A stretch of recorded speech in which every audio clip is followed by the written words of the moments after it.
So what is good, YouTube? It's your boy LegendaryEA, and we are back here for another NBA discussion video. Now, I do have a lot more planned for this weekend, so let me know if you guys enjoyed this video and want me to talk more about trade rumors and stuff like that. But obviously, today we're talking about Anthony Davis and his top landing spots, and his top 5 landing spots for whenever he gets traded. Personally, I see him getting traded during the offseason because that makes the most sense. I'm part of the class that just does not think that he's getting traded before this trade deadline. That would not benefit the Pelicans in any possible way. But anyways, guys, let me know what you guys think about this video and who we should be talking about next, as well as the topic and the discussion. Let me know. Of course, like I said, like up this video and subscribe. On this channel, we post 2K and a lot of sports discussions and stuff like that. So, as usual, let me know y'all's opinion and where you guys think he's going to be going in the comment section below. But other than that, man, let's get straight into it.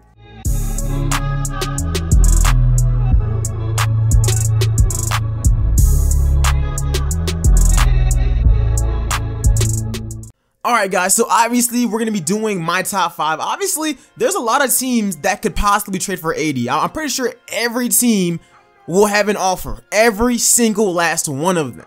Now, I do gotta say, I do have a few honorable mentions that I am gonna be bringing up, and let me know who you guys think he's gonna be traded, who he's gonna be traded to, and y'all's top landing spots as well. Because if you guys haven't noticed, the last few NBA trades have all been teams that we weren't even thinking of, teams that weren't in the rumors, none of that stuff. So you know what? Let's get straight into my honorable mentions. I have like 1 or 2 of them. Honestly, my first one could be replaced with number 5 on my list, and that's the Golden State Warriors. Yeah, I know. No matter how much you guys want to ignore them, be mad that I'm even bringing them up, the Golden State Warriors, low-key, obviously the Pelicans probably won't trade him there because it would kill them for like the next 20 seasons, but an offer of Klay Thompson, Draymond, Quinn Cook, and a first-round pick, hey dog, that's pretty good. I mean, Klay Thompson can help you sell the tickets. That pick won't really mean anything. Draymond's kind of washed, but even then, like, that's not a terrible deal. That's not a horrible deal if you ask me. So they easily could be in my top 5. Another team could be the Philadelphia 76ers if they do it before the deadline with Jimmy Butler. With pretty much it would have to be Jimmy Butler, Markelle Fultz, and another first-round pick.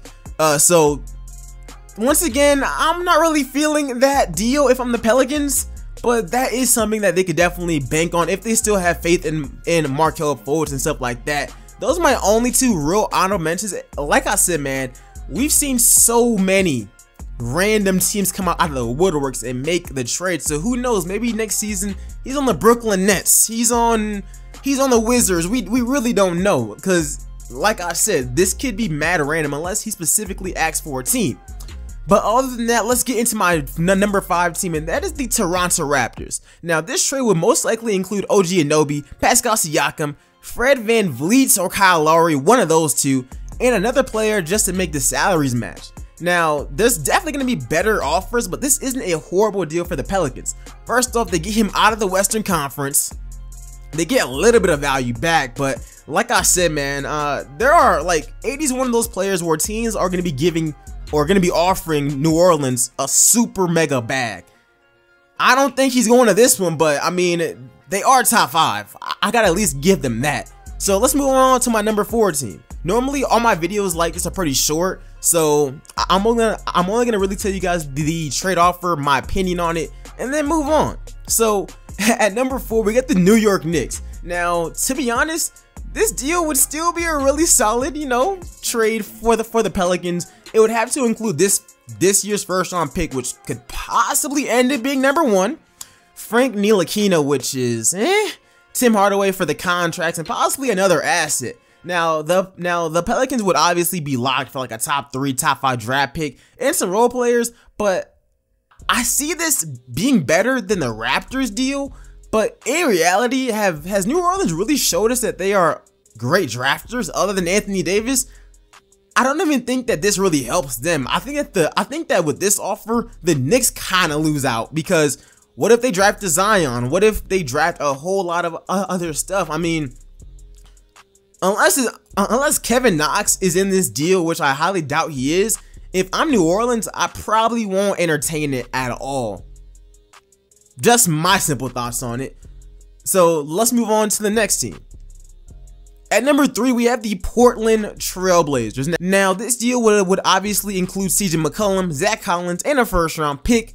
This deal, by far, is the best so far. Obviously, this would include the best player out of any of the trades that I've already said or that I'm going to say in the future. And it's still a possible trade for Anthony Davis. I mean, the only downside is that he's still in the Western Conference, and they won't be getting a draft pick to actually rebuild. But from all signs that I'm looking at, it doesn't look like the Pelicans really are even trying to rebuild. Nonetheless, this is still going to be a deal that the Pelicans consider. I just don't think that it's better than my last 2 landing spots for him, which I think at this point, they're pretty obvious. So let's get straight into it, man.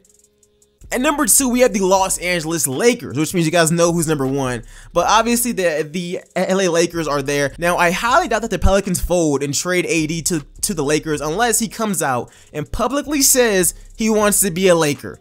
Other than that, I don't see them folding and trading him there. I mean, look, Lakers fans, I'm going to be honest, man.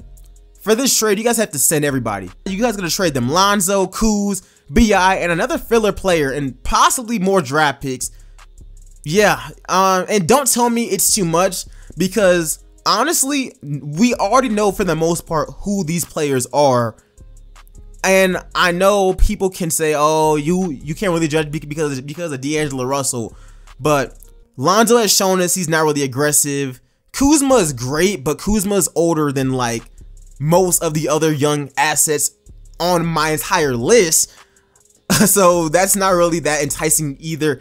And Brandon Ingram is Brandon Ingram. So none of these players really have shown us that they're going to be superstars. And AD is better than all of them combined. Let's not have another Paul George situation and another Kawhi one. Get the job done. Get the job done. If you guys really want him, you guys should trade anybody. Oh yeah, and this trade would have to include Zubac as well. But pretty much, if you guys want this, get it done. Everybody should be on the table other than LeBron. Every single person on the roster. But at number 1, I have the Boston Celtics. Now, the Celtics, this deal would benefit the Pelicans in literally every way possible. Look, Anthony Davis is a cool person. I'm sure that they like him, but at the end of the day, he requested a trade. We're not trading you where you are suspected to want to go unless you kill your value and make it public. But I'm not part of the ones who think that the Celtics need to trade Jason Tatum, because even without him, I still think that they got the best offer. Yes, the Lakers' young core has the most clout, the most notoriety, but at the end of the day, a deal that would include Jaylen Brown, Gordon Hayward, Terry Rozier, and the Kings pick, and possibly the Grizzlies pick, is overwhelmingly the best offer out there. And it's not even close. Literally, the Celtics are also in the East, which would also benefit them as well. I don't see how this trade is not the best. Yeah, I know Brown is not better than Kuzma and all of that, but at the end of the day, he's still younger than Kuzma. He's shown us that he can be pretty solid. Gordon Hayward isn't what he used to be, but this trade helps them win games now, keep what they have, and still be able to draft in the future. I mean, the Pelicans have shown us that they aren't fully in tank mode, so you get assets to win right now. You also get draft picks to build towards the future as well. Think about this, getting a top 5 pick from the Kings pick, another lottery pick from the Grizzlies, and having 3 stars in Kyrie, AD, and Tatum. I think if I'm the Pelicans, even without Tatum, of course you gotta at least try and get him, but in reality, they would probably take the deal without him because it's still better than what the Lakers are really giving you, if you really think about it. But anyways, guys, let me know what you guys think about it in the comment section below. I'm sure the Lakers fans, I'm sure that most Lakers fans and Lonzo fans will be telling me that I am completely wrong, and I'm cool with that. I really want to hear you guys' thoughts and opinions, because at the end of the day, we all really don't know what's going to happen or what some of these real trades actually are. But anyways, guys, like I said, make sure you go ahead and like this video and, of course, subscribe. I'll be back tomorrow with some more NBA discussions and maybe even a follow-up to this video in the comment section. Let me know who you guys think has the best to offer. Who is gonna actually land him and his top 5 landing spots. But other than that, I'll see you guys in the next one. I'm out. Peace, y'all.